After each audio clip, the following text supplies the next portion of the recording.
તો જય માતાજી મિત્રો, હું છું મહેન્દ્ર વાઘેલા। હમણાં નવો કાયદો અમલમાં આવ્યો છે કે તલાટીઓને કૂતરા પકડવાનું કામ આપ્યું છે। તો પહેલું તો આ કામ તલાટીનું નથી, આ કામ વન વિભાગવાળાનું છે। અને કૂતરા શા માટે પકડવા છે તમારે? કારણ કે ખેડૂતો પર કેટલી ગદ્દારી કરશો હવે તમે? પકડવા હોય તો વાંદરા જ પકડો ને, કારણ કે વાંદરા અનેક રંજાડ કરી રહ્યા છે ખેતરોમાં।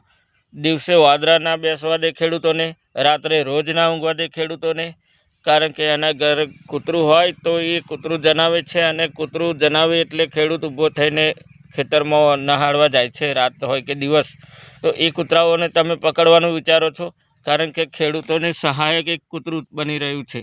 તમારી તો સહાય નથી, પણ આ રીતે તો એનું ખેતર હચવાઈ રહ્યું છે। તે તમે વાંદરા પકડી લો, કારણ કે ગુજરાતના કૃષિમંત્રીને કહેવા માગું છું કે તમે જલ્દીથી જલ્દી આ વાંદરાઓને પકડવાનું કામ કરો। ગુજરાતભરમાં વાંદરા રંજાડ કરી રહ્યા છે ખેતરોમાં, તો તમે વાંદરા પકડાઈ લો। જીતુભાઈ વાઘાણી શ્રીને હું જણાવવા માગું છું, આ વિડીયોને એટલો શેર કરો કે વિધાનસભા સુધી પહોંચી જાય, કૃષિ મંત્રાલયમાં પહોંચી જાય। જીતુભાઈ વાઘાણી સાથે આ વિડીયો મળે મારો, કારણ કે આ ખેતરોનું રંજાડ વાંદરા કરી રહ્યા છે, કૂતરાઓ નહીં। અને વાંદરાઓએ તો અનેક લોકોને હોસ્પિટલ ભેરા કરી દીધેલા છે, કૂતરાઓએ નહીં।